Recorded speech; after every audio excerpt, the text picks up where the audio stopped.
I'm embarrassed to say that I had never heard of Juneteenth until relatively recently. I keep discovering just how much American history I never learned, and perhaps even more disturbingly, that no one ever thought important enough to try to teach me. All that history that gets lifted up each February, for instance, as though Black history and American history are not the same thing. We don't have a white history month or a straight cisgender male history month because as far as the wider society goes, that is American history. Everything else is relegated to appendices and footnotes. So, Juneteenth is a fusing of June and 19th, because it was on June 19th, 1865, that Union General Gordon Granger stood on the balcony of a prominent building in Galveston, Texas, and read aloud General Order Number 3, which said in part, "The people of Texas are informed that, in accordance with a proclamation from the Executive of the United States, all slaves are free. This involves an absolute equality of personal rights and rights of property between former masters and slaves, and the connection heretofore existing between them becomes that between employer and hired labor." Can you imagine what that felt like for the now formally enslaved population of Galveston? See, they hadn't yet heard about President Lincoln's proclamation of their freedom some 3.5 years earlier. So this was the day that would cry out to be memorialized. Juneteenth celebrations have become annual events throughout Texas and eventually throughout the United States. By 2008, nearly half of U.S. states observed the holiday. As of May of last year, 45 of the 50 states and the District of Columbia have formally and officially recognized the observance of Juneteenth, even here in Virginia. Juneteenth is a really big thing, and I had never heard of it. Maybe that's true of some of you too. And I would ask how that is possible, but we know the answer, don't we? The dominant culture in which we live, the narrative that defines us as a country, does not have time or energy or focus or interest, really, in anything other than itself. That's why we have a Black History Month in February and a Women's History Month in March and an LGBT History Month in November and a Transgender Awareness Month in November, just to name a few. See, that's one of the ways that our dominant culture, and by our culture, I'm referring to the dominant culture made by, for, and about people who look more or less like me. That's one of the ways that that culture can recognize the undeniable fact that ours is not a homogeneous society, while simultaneously reinforcing the otherness of anyone who doesn't look more or less like me. Now, one dimension of this dominant culture's narrative is a mindset of what I'll call been there, done that, cross it off the list. Here are two examples of what I mean by that. Slavery was terrible, awful, heinous. But we fought and won the Civil War, and the Emancipation Proclamation put an end to slavery. Been there, done that, cross it off the list. The Jim Crow era was terrible, awful, heinous. But the civil rights battles of the 50s and 60s won equality for all. I mean, after all, we have a black president. Been there, done that, cross it off the list. But that's not the way it works.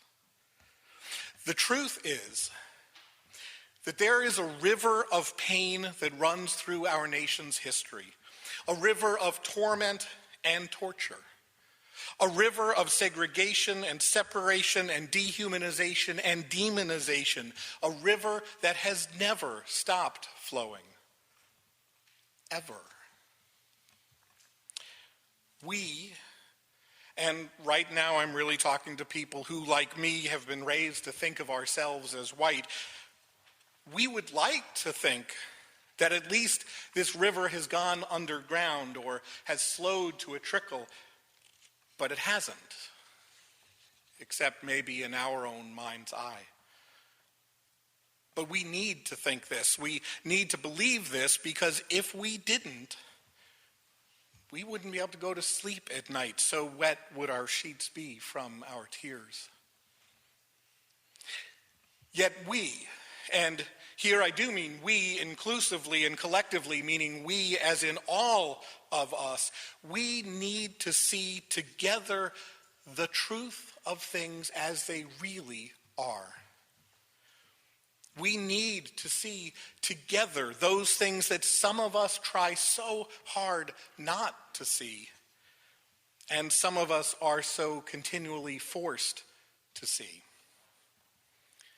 Here's one of those things that seems appropriate to see on Juneteenth 2016. The slaves weren't freed when Lincoln declared their emancipation, nor when General Granger stood on that balcony, nor when President Johnson signed the Voting Rights Act of 1965, nor when Barack Obama was sworn in as the 44th president of the same United States in which his wife's ancestors had been enslaved. Certain freedoms, yes, have been grudgingly conceded. But real freedom? The freedom to be and be seen as whole, as real individuals, and as part of the human family.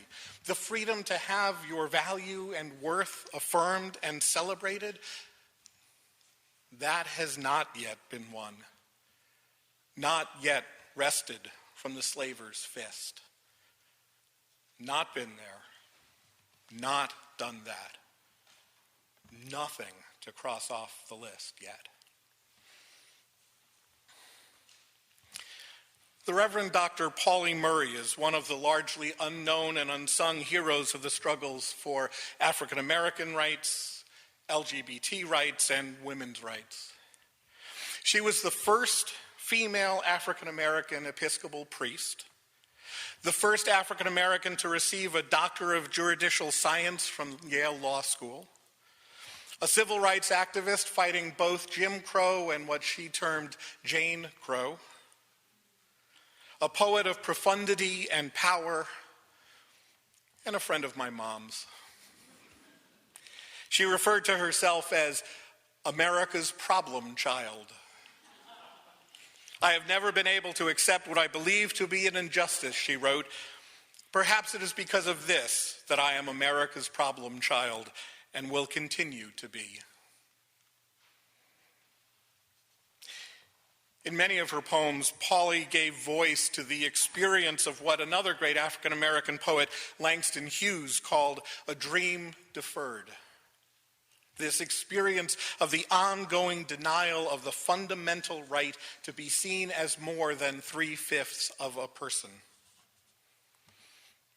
In the face of that, how can you keep on hoping for change? What can hope mean when time and time again you have seen your hope whipped and lynched and set upon by dogs and fire hoses and denigrated and sneered at by what pass for politicians these days? Here's one of Pauli's poems.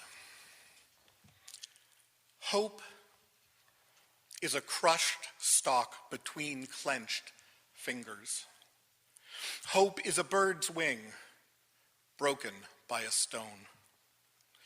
Hope is a word in a tuneless ditty, a word whispered with the wind, a dream of 40 acres and a mule, a cabin of one's own and a moment to rest, and a name and place for one's children and children's children at last.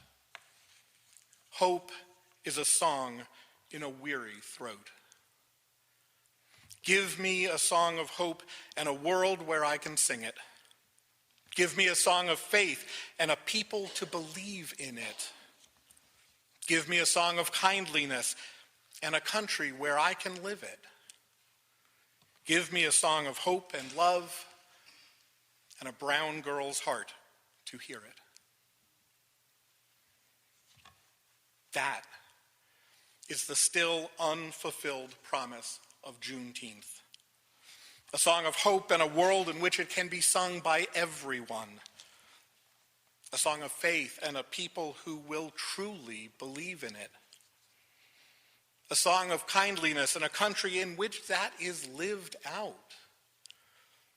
And a song of hope and love without having to give up who and what you are. Hope is a song in a weary throat. That was the original name of Paulie's autobiography. Hope is a song in a weary throat.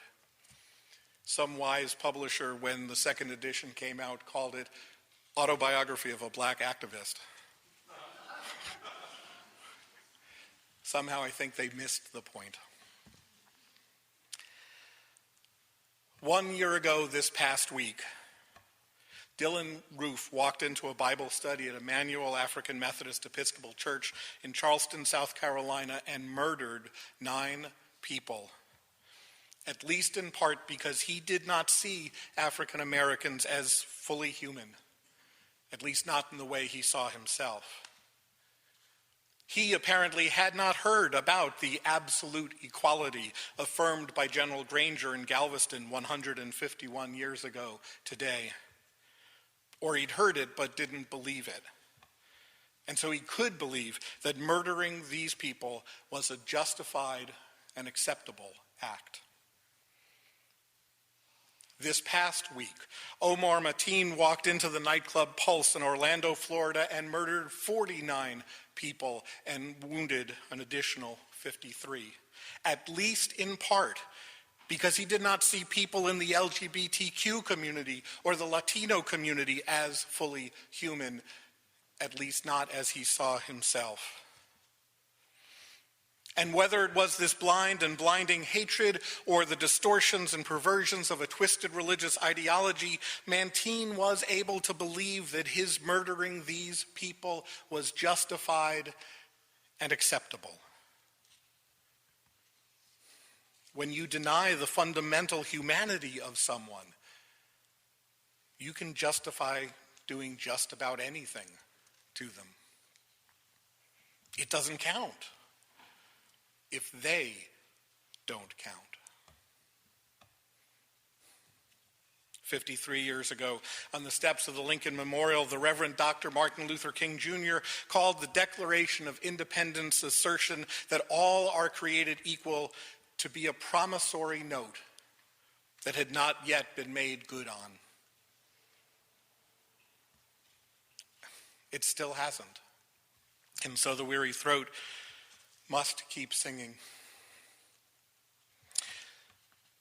Someone else who knew and beautifully expressed that song was the poet queen, Maya Angelou. She speaks of it in one of her most well-known and oft-quoted poems, I Know Why the Caged Bird Sings. The free bird leaps on the back of the wind and floats downstream and dips his wings in the orange sun rays and dares to claim the sky. But a bird that stalks down his narrow cage can seldom see through his bars of rage. His wings are clipped and his feet are tied, so he opens his throat to sing. The caged bird sings with a fearful trill of the things unknown, but longed for still. And his tune is heard on the distant hill, for the caged bird sings of freedom. The free bird thinks of another breeze, and the trade wind soft through the sighing trees, and the fat worm waiting on a dawn bright lawn. and he names the sky his own. But a caged bird stands on the grave of dreams. His shadow shouts on a nightmare scream. His wings are clipped and his feet are tied, so he opens his throat to sing. The caged bird sings with a fearful trill of the things unknown but longed for still. And his tune is heard on the distant hill, for the caged bird sings of freedom. Oh, the throats that sing this song may indeed be weary, yet the song remains strong. This song has many variations, yet still it is one song. The song of freedom and a long ago made promise, finally fulfilled. Here's some good news. Dylan Roof didn't silence it. Omar Pateen didn't stop its steady beat. Donald Trump and his crowds cannot shout it down. But there is work to be done. We, those of us who have been taught to think that we are white, need to take it up, add our voices to those who have been singing so long that their throats are weary, oh, so very weary, of singing this song that should never have had to be sung. A song of hope in a world in which it can be sung by everyone. The song of faith and a people who will truly believe it.